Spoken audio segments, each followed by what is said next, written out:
السلام علیکم۔ آج کی اس ویڈیو میں ہم قرآن کریم کی چند ایسی آیات پر غور کریں گے جس میں آسمان کا ذکر موجود ہے۔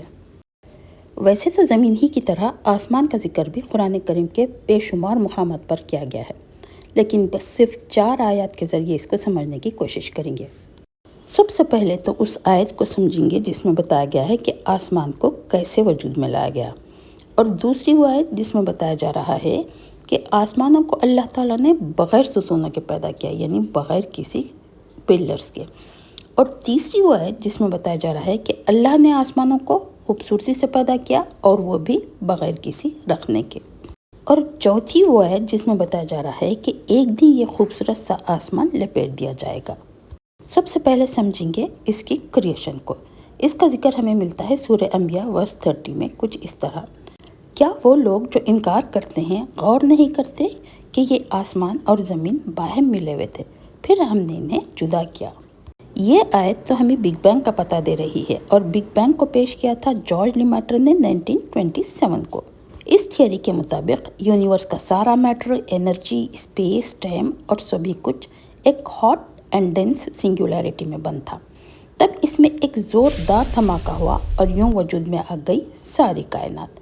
اسی میں ہماری زمین بھی تھی اور آسمان بھی۔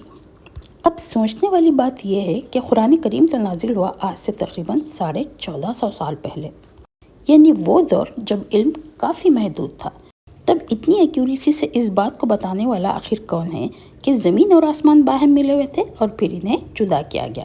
یقیناً یہ بات تو وہی بتائے گا جس نے اسے پیدا بھی کیا اور ایک قید قانون کے تحت اسے چلا بھی رہا ہے۔ بہرحال یہ تو ہوئی بات آسمان کی کریشن کی۔ اب غور کریں گے قرآن کریم کی اس آیت پر جس میں بتایا جا رہا ہے کہ آسمان کو اللہ نے بغیر ستونوں کے پیدا کیا، بغیر پلرز کے۔ یہ ہے سورہ لقمان ورس 10 ترجمہ: اور آسمان کو اس نے پیدا کیا بغیر ستونوں کے جو تم کو نظر آئیں۔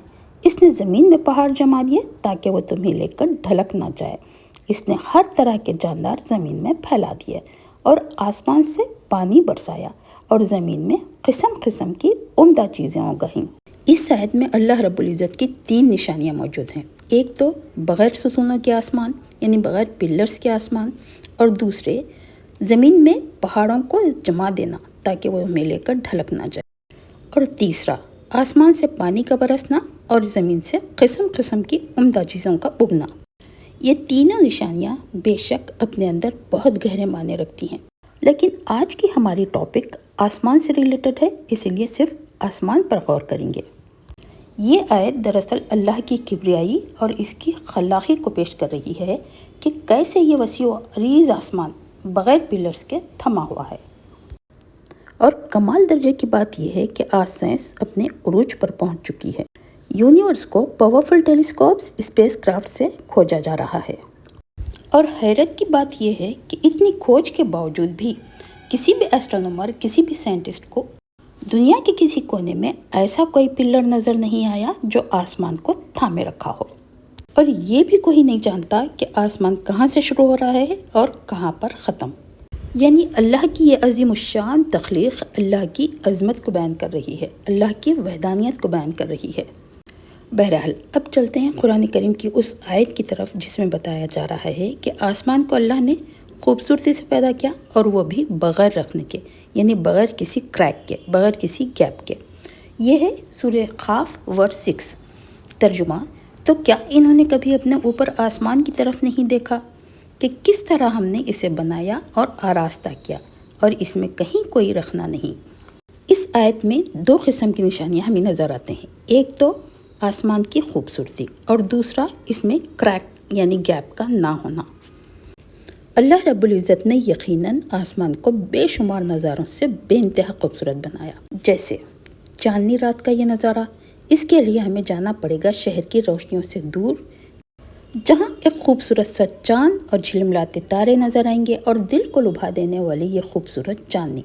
آسمان کی ایک اور خوبصورتی ہمیں بادلوں سے نظر آتی ہے۔ کہیں آسمان پر تیرتے یہ بادل اور کہیں رنگ برنگے یہ خوبصورت بادل، دونوں بڑے ہی خوبصورت نظارے پیش کرتے ہیں۔ تیسرا ایک خوبصورت نظارہ رینبو، بارش کے بعد نظر آنے والا یہ رینبو نظر تو آتا ہے یہ بس چند ہی لمحوں کے لیے، لیکن ذہن میں یہ سوال ضرور چھوڑ جاتا ہے کہ آخر اس کو بنانے والا، اس کو چند لمحوں کے لیے ظاہر کرنے والا آخر کون ہے؟ ذہن کو جھنجھوڑ دینے والا ایک اور نظارہ ہمیں آرورا کے طور پر نظر آتا ہے، جسے نردن لائٹ، سدرن لائٹ یا پھر ڈانسنگ لائٹ بھی کہا جاتا ہے۔ اس کے علاوہ سن سیٹ اور سن رائز سے بھی اللہ رب العزت نے آسمان کو کافی خوبصورت بنا دیا، اور ایسے ہی نشانیوں پر غور کرنے کا حکم اللہ رب العزت ہمیں بار بار دیتے ہیں، اور جو ان نشانیوں پر غور کرتے ہیں اللہ رب العزت انہیں عقل مند، ہوش مند، علم والے اور اولو الالباب کہتے ہیں۔ بہرحال اب چلتے ہیں اسی آیت کی دوسرے حصے کی طرف، جس میں بتایا گیا ہے کہ آسمان کو اللہ نے بغیر کسی رکھنے کے پیدا کیا، یعنی بغیر کسی کریک کے، بغیر کسی گیپ کے۔ اسی بات کو سورہ ملک میں بھی بڑے ہی خوبصورت انداز میں پیش کیا ہے۔ بتایا جا رہا ہے کہ بار بار نگاہ دوڑاؤ، تمہاری نگاہ تھک ہار کر پلٹ آئے گی۔ اور یہاں حیرت کی بات یہ ہے کہ جتنی بار بھی ہم آسمانوں کو دیکھ لیں، یہاں کسی قسم کا کوئی گیپ، کوئی کریک، کوئی رخنا نظر نہیں آتا۔ ہم انسان ہی کیا، ایڈوانس سے ایڈوانس ٹیکنالوجی سے بھی آسمان میں کوئی رخنا نظر نہیں آتا، یعنی کوئی گیپ، کوئی کریک نظر نہیں آتا۔ اب ان تمام نشانیوں کو سمجھ لینے کے بعد ایک بار اور سوچیں کہ ان سب کو بنانے والا آخر کون ہے، یہ نظارے ہمیں دکھانے والا آخر کون ہے۔ ایسی باتوں پر جتنا بھی غور کریں پتہ چلے گا کہ اس کو بنانے والا تو اللہ ہی ہے، جس کی بندگی کے لیے اللہ نے ہم انسانوں کو زمین پر بھیجا، بندگی صرف اور صرف اللہ ہی کی۔ ورنہ تو یہ خبر پرستی، یہ پیر، مرشد، دھاگے، لیمبو، سبھی کو کسی نہ کسی طریقے سے اللہ کی بندگی میں شامل کرنا شرک ہے، اور شرک کھلی گمراہی ہے، اور ہر گمراہی دوزخ میں لے جانے والی۔ بہرحال اب چلتے ہیں قرآن کریم کی اس آیت کو جس میں بتایا جا رہا ہے کہ ایک دن اس آسمان کو لپیٹ دیا جائے گا۔ یہ ہے سورہ انبیاء ورس 104۔ ترجمہ: وہ دن جب کہ آسمان کو ہم یوں لپیٹ کر رکھ دیں گے جیسے تومار میں اوراق لپیٹ دیے جاتے ہیں۔ جس طرح ہم نے تخلیق کی ابتدا کی تھی، اسی طرح ہم پھر اس کا اعادہ کریں گے۔ یہ بڑی ہی چیلنجنگ آیت ہے۔ اس میں ڈے آف ججمنٹ کو پیش کیا جا رہا ہے کہ ایک دن آسمان کو لپیٹ دیا جائے گا، جس طرح تخلیق کی ابتدا کی تھی اسی طرح اس کا اعادہ بھی کریں گے، یعنی دوبارہ ہماری تخلیق ہوگی۔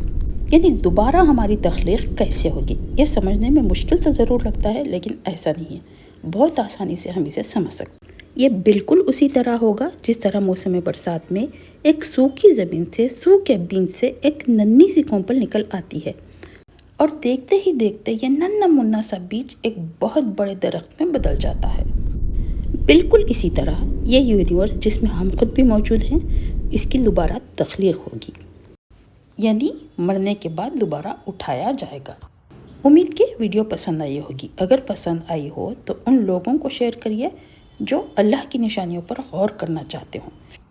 چلیے ملیں گے پھر کسی اور ویڈیو میں، تب تک کے لیے اللہ حافظ۔